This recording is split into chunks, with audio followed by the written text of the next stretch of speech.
Good afternoon, dear students. Previous class, we started to discuss about Shah Jahan and his architecture. Especially, we are discussed about the Pietra, that means colored hard stones placed in a depressions carved into marble or sandstone, creating beautiful ornate patterns. Now, I would like to continue the same topic. See, dear students, during Shah Jahan's period, the different elements of the Mughal architecture were fused together in a grand harmonious synthesis. Getting now? So, during Shah Jahan's period, the different elements of the Mughal architecture were fused together in a grand harmonious synthesis. Is Rain witnessed a huge amount of construction activity, especially in Agra and Delhi. So there were so many the buildings, constructions done by Shah Jahan, especially in Agra and as well as in Delhi. The ceremonial halls of public and private audience, which is called as Diwangi Khas Ho Am. Diwangi Khas Ho Am. So that were carefully planned.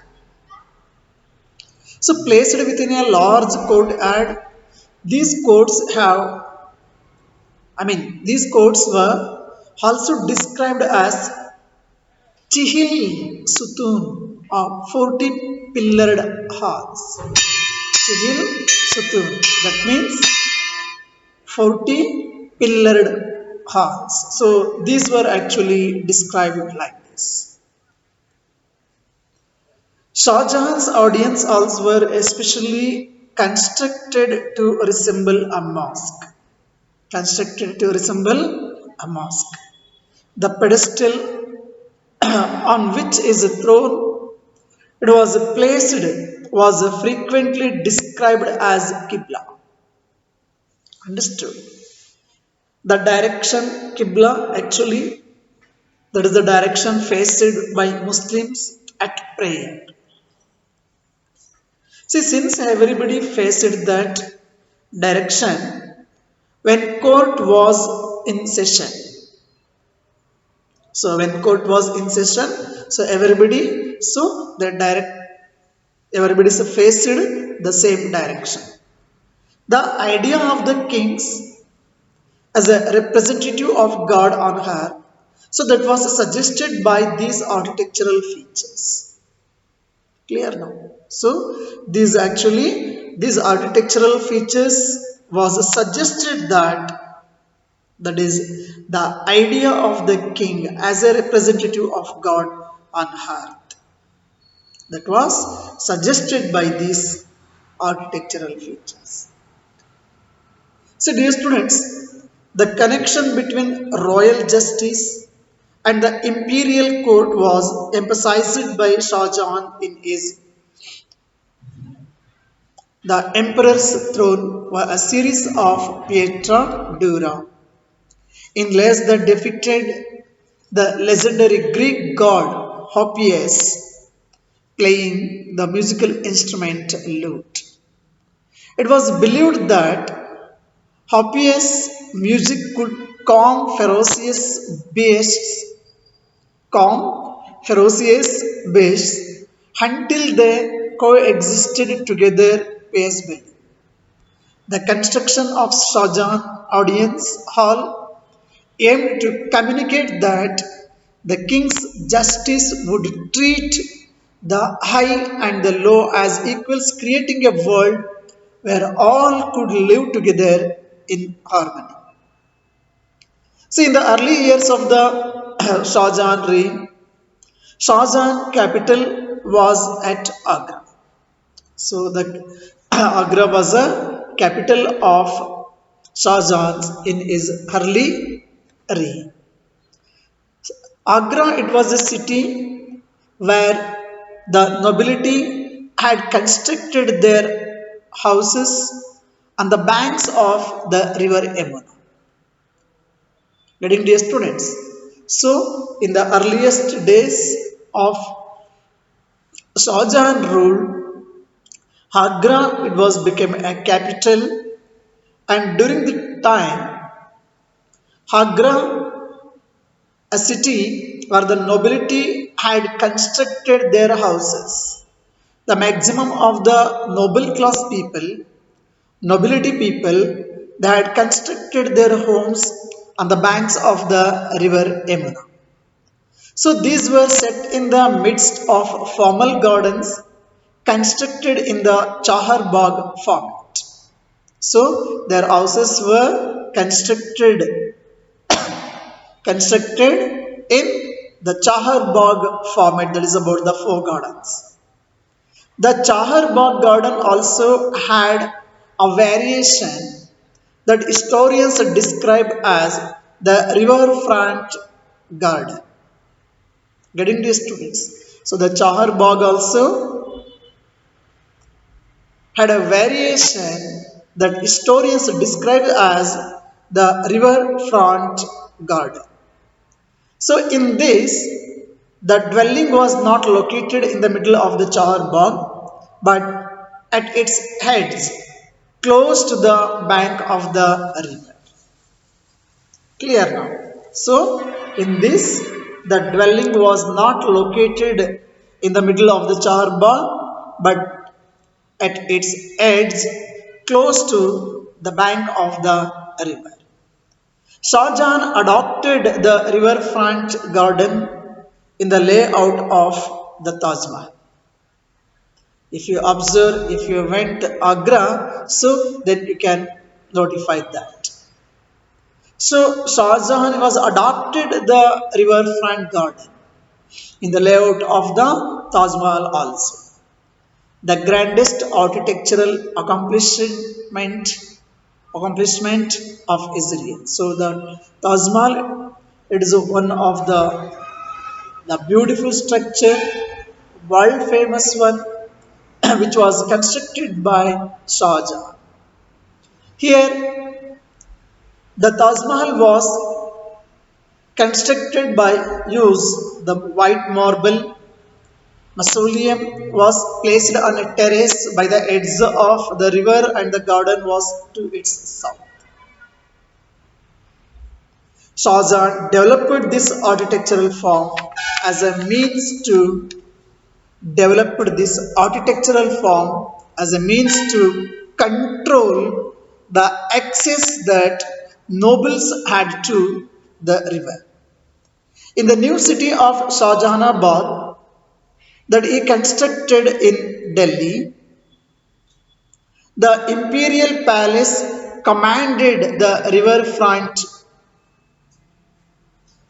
Understood now? So, when he was constructed Shahjahanabad at Delhi, so the imperial palace commanded the riverfront. Only specially favored nobles, like the eldest son Dara Shikoh, so were given access to the river. All others had to construct their homes in the city away from the river Yamuna.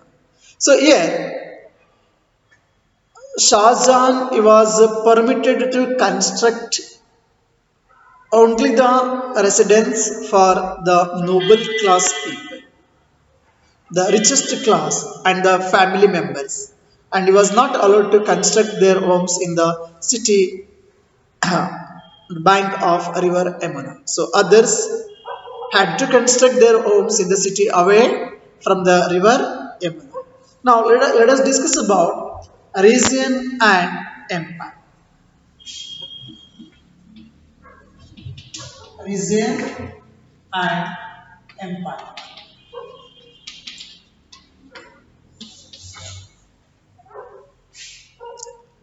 See, has construction activity increased between the 8th and 18th centuries, there was a considerable sharing of ideas across regions. Now, what happened now? The construction activity increased between 8th and 18th century. 8th and 18th century. So between these centuries, the construction activities so started.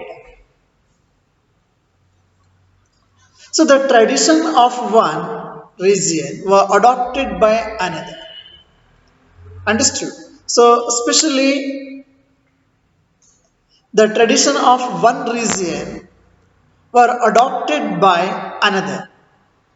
In Vijayanagara, for example, the elephant stables of the rulers were strongly influenced by the style of architecture found in the adjoining sultanates of Bijapur and Golconda.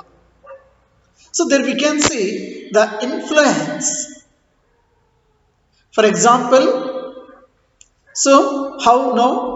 So actually the tradition of one region, what they were followed to construct the same, the same were the same were adopted by another example. So in Vijayanagara, the elephant stables of the rulers were strongly influenced by the style of architecture found in the adjoining sultanates of Bijapur and Golconda. So Bijapur Golconda ಸುಲ್ತಾನರು ಏನಿದಾರಲ್ಲ, ಬಿಜಾಪುರ ಮತ್ತೆ ಗೋಲ್ಕೊಂಡ ಸುಲ್ತಾನರ ಆ ಒಂದು ಶೈಲಿಯ ಒಂದು constructed architecture ಶೈಲಿಯ ಒಂದು ಪ್ರಭಾವವನ್ನು ನಾವು ವಿಜಯನಗರದ ಕನ್ಸ್ಟ್ರಕ್ಷನ್ಸ್ ಮೇಲೆ ಕಾಣ್ತೀವಿ. Understood? In Vrindavan, which is near Mathura, temples were constructed in architectural styles that were very similar to the Mughal palaces in Fatehpur Sikri. Getting now? So, Vrindavan ಏನಿದೆಯಲ್ಲ ಮಥುರದ, ಆ ಮಥುರಾ ಟೆಂಪಲ್ನ ಕನ್ಸ್ಟ್ರಕ್ಷನ್ ಏನಿದೆಯಲ್ಲ, ದಟ್ ಆರ್ಕಿಟೆಕ್ಚರಲ್ ಸ್ಟೈಲ್, ಆ ವಾಸ್ತುಶಿಲ್ಪ ಶೈಲಿ ಏನಿದೆಯಲ್ಲ, so that were completely similar to the Mughal palaces in Fatehpur Sikri. Fatehpur ಸಿಕ್ರಿನಲ್ಲಿ ಇರ್ತಕ್ಕಂಥ ಸೊ ಆ ಮುಘಲ್ ಸುಲ್ತಾನರ ಅರಮನೆಗಳನ್ನ ಹೋಲಿಕೆಯನ್ನ ಅವು ಕಾಣ. ಮಥುರಾ ದೇವಸ್ಥಾನಗಳು ಅಥವಾ ಮಥುರಾ ಟೆಂಪಲ್ ಅಲ್ಲಿ ಆ ಫತೇಪುರ್ ಸಿಕ್ರಿ ಸುಲ್ತಾನರ ಅರಮನೆಯ ಆ ಒಂದು ಹೋಲಿಕೆಯನ್ನು ನಾವು ಕಾಣ್ತೀವಿ. C the creation of large empires that brought different regions under their rule, that helped in this cross fertilization of artistic forms and architectural styles. Getting dear students, the creation of large empires that brought different regions under their rule helped in this cross fertilization of artistic forms and as well as architectural styles. Mughal rulers and their architectural styles in the construction of their own buildings. So Mughal rulers' architectural styles in the construction of their own buildings. In Bengal, for example, the local rulers that developed a roof that was designed to resemble a thatched hut. So this is one of the example in Bengal. The local rulers had developed a roof that was designed to resemble a thatched hut. The Mughals liked this Bangla dome. It is actually called as a Bangla dome. The Mughals were liked this Bangla dome. Okay. So if you observe the figure 11 and 12 of this chapter, then you can clearly know about so how was that Bangla dome. See, it is actually in this, they used it in their architecture. The Bangla dome, the style So they were used in their architecture, this style. The impact of other region, the impact of other regions was also evident. The impact of other region was also evident.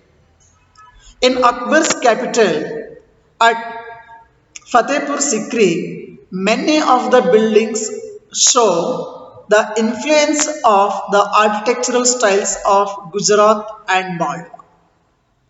So ಅಕ್ಬರನ ಕಾಲದಲ್ಲಿ ಫತೇಪುರ್ ಸಿಕ್ರಿಯಲ್ಲಿ ಕಟ್ಟಿರ್ತಕ್ಕಂಥ ಆ ಅರಮನೆಗಳ ಮೇಲೆ ಅಥವಾ ಸ್ಟ್ರಕ್ಚರ್ಗಳ ಮೇಲೆ ಅಥವಾ ಬಿಲ್ಡಿಂಗ್ಗಳ ಮೇಲೆ ನಾವು ಅಲ್ಲಿ ಗುಜರಾತ್ ಮತ್ತು ಮಾಳ್ವಾ ಶೈಲಿಯ ಆರ್ಕಿಟೆಕ್ಚರ್ ವಾಸ್ತು ಶೈಲಿಯ ಗಾಢವಾದಂತಹ ಪ್ರಭಾವವನ್ನು ನಾವು ಆ ಒಂದು ಫತೇಪುರ್ ಸಿಕ್ರಿಯ ಒಂದು ಬಿಲ್ಡಿಂಗ್ಗಳ ಮೇಲೆ ಕಾಣ್ತೀವಿ. Getting dear students, so in Akbar's capital at Fatehpur Sikri, many of the buildings show the influence of the architectural styles of Gujarat and Malwa. So even though the authority of the Mughal rulers wanted in the 18th century, the architectural styles developed under their patronage were constantly used and adopted by other rulers. Whenever they tried to establish their own kingdoms, actually they were followed the same. Understood, dear students? Now let us see that church that touched the skies. Church that touched the skies. See, from the 12th century onwards, attempts began in France to build churches that were taller and lighter than earlier buildings. This you have to keep in your mind. From the 12th century onwards, attempt began in France to build churches that were taller and lighter than earlier buildings. So this architectural style, it was known as Gothic. It was known as Gothic. So that was distinguished by high pointed arcs, the use of stained glass, often painted with scenes drawn from the Bible. Getting dear students, how was that now? So the high pointed arcs, the use of stained glass, and often painted with scene which are drawn from the Bible, and also flying buttresses, tall spires, and bell towers, so which were visible from a distance, were added to the church. Even these were visible from a distance, such as that is flying buttresses and tall spires and bell towers. See, one of the best known example of this architectural style, that is the church of Notre Dame in Paris.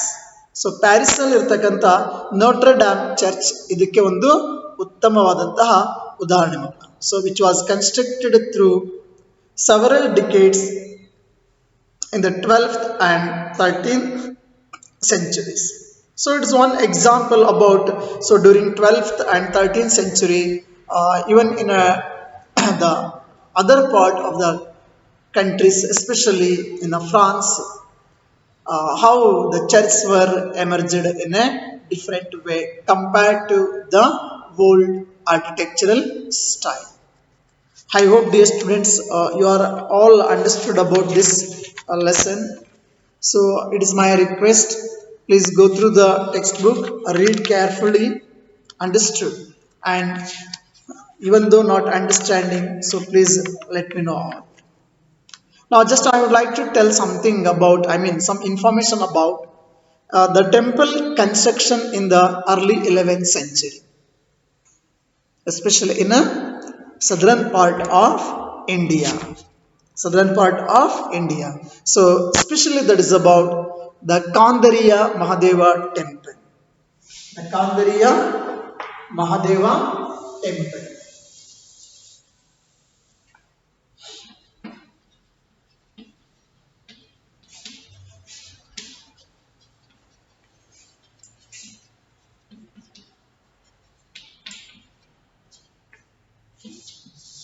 Kandariya Mahadeva temple. So dear students, the Kandariya Mahadeva temple dedicated to Shiva, understood, dedicated to Shiva, and it was constructed in 1999 by the king Dangadeva. By the king Dangadeva. Heading dear students. So the Kandariya Mahadeva temple, it was dedicated to Shiva and which was constructed in the period of 1999 by the king Dangadeva, who was belongs to Chandela dynasty. Was belongs to Chandela dynasty. See, you observe that the temple, which is actually the complete basic structure given in the textbook picture figure 3a and 3b, the platform completely, that you can observe that an ornamented gateway led to an entrance. You see that entrance. And the main hall, which we called as Mahamandapa, so our dances were performed in the main hall. The main hall is known as Mahamandapa. So actually in Mahamandapa, there were performed dances. The image of the chief deity, the main deity, so that was kept in the main shrine. That means Garbhagruha. So Garbhagruhadalli ಯಾವಾಗಲೂ ಆ ಒಂದು ದೇವಾಲಯದ ಪ್ರಮುಖ ಮೂರ್ತಿಯನ್ನ ಪ್ರತಿಷ್ಠಾಪನೆ ಮಾಡಿರ್ತಾರೆ. So this was the place for ritual worship where only the king is immediate family and priest gathered. So ಗರ್ಭಗೃಹದೊಳಗಡೆ ಎಲ್ಲರಿಗೂ ಸಹ ಪ್ರವೇಶ ಇರಲಿಕ್ಕಿಲ್ಲ. ಸೊ ಅದು ರಾಜರು ಮತ್ತೆ ರಾಜ ಮನೆತನದವರಿಗಷ್ಟೇ ಗರ್ಭಗೃಹದೊಳಗಡೆ ಪ್ರವೇಶ ಇರ್ತದೆ. See that the Khajuraho complex contained royal temples where commoners were not allowed entry. So the same followed even in the Khajuraho temple also. ಅಲ್ಲಿ ಎಲ್ಲರಿಗೂ ಸಹ ಕಾಮನ್ ಆಗಿ ಎಂಟ್ರಿ ಇದ್ದಿದ್ದಿಲ್ಲ. The temples were decorated with elaborately carved sculptures. So the most temples were decorated with elaborately carved sculptures. Understood now? So this is about just I told a few information about the Kandariya Mahadeva temple. Okay, and the same you know that the Rajarajeshwara temple at Tanjavur, it had the tallest shikara amongst the temples of its time. Understood? ಅತಿ ಹೆಚ್ಚು height ಇರ್ತಕ್ಕಂಥ ಶಿಖರ ಇರ್ತಕ್ಕಂಥದ್ದು ಆ ಕಾಲಕ್ಕೆ Rajarajeshwara temple ಆಗಿದೆ. So constructing it was not easy because there were no cranes in those days. Just you can imagine during the time how they were constructed. Nowadays we are using the technology and machines and all.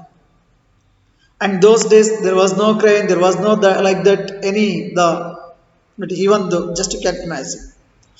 And the 90-ton stones for the top of the shikara was too heavily to lift manually. ಸುಮಾರು 90 ton ಇರತಕ್ಕಂಥ ಬೃಹತ್ ಆ ಒಂದು ಶಿಲೆಗಳನ್ನ ಅಥವಾ ಆ ಒಂದು ಕಲ್ಲುಗಳನ್ನ ಸಾಗಿಸಿದ್ದಾರೆ ಅಂತ ಹೇಳಿದ್ರೆ ನೀವೇ ಇಮ್ಯಾಜಿನ್ ಮಾಡ್ಕೊಳ್ಳಿ. So the architects built an inclined path to the top of the temple, placed the boulder on rollers and rolled it all the way to the top. The path started more than 4 kilometers away so that it would not be too steep. This was dismantled after the temple was constructed. So, but the residents of the area remembered the experience of the constructions of the temple for a long time. So, even now, a village near the temple is called Charupalla. That means the village of the incline. Understood, dear students. So this is about this chapter, the rulers and buildings, especially where we are uh, more focused on. So especially during the Delhi Sultanate period, so whatever they were constructed and then they were brought the new style of the architecture style and building styles and all. If you have any doubts, you can call and clear your doubts. Thank you. Have a nice day.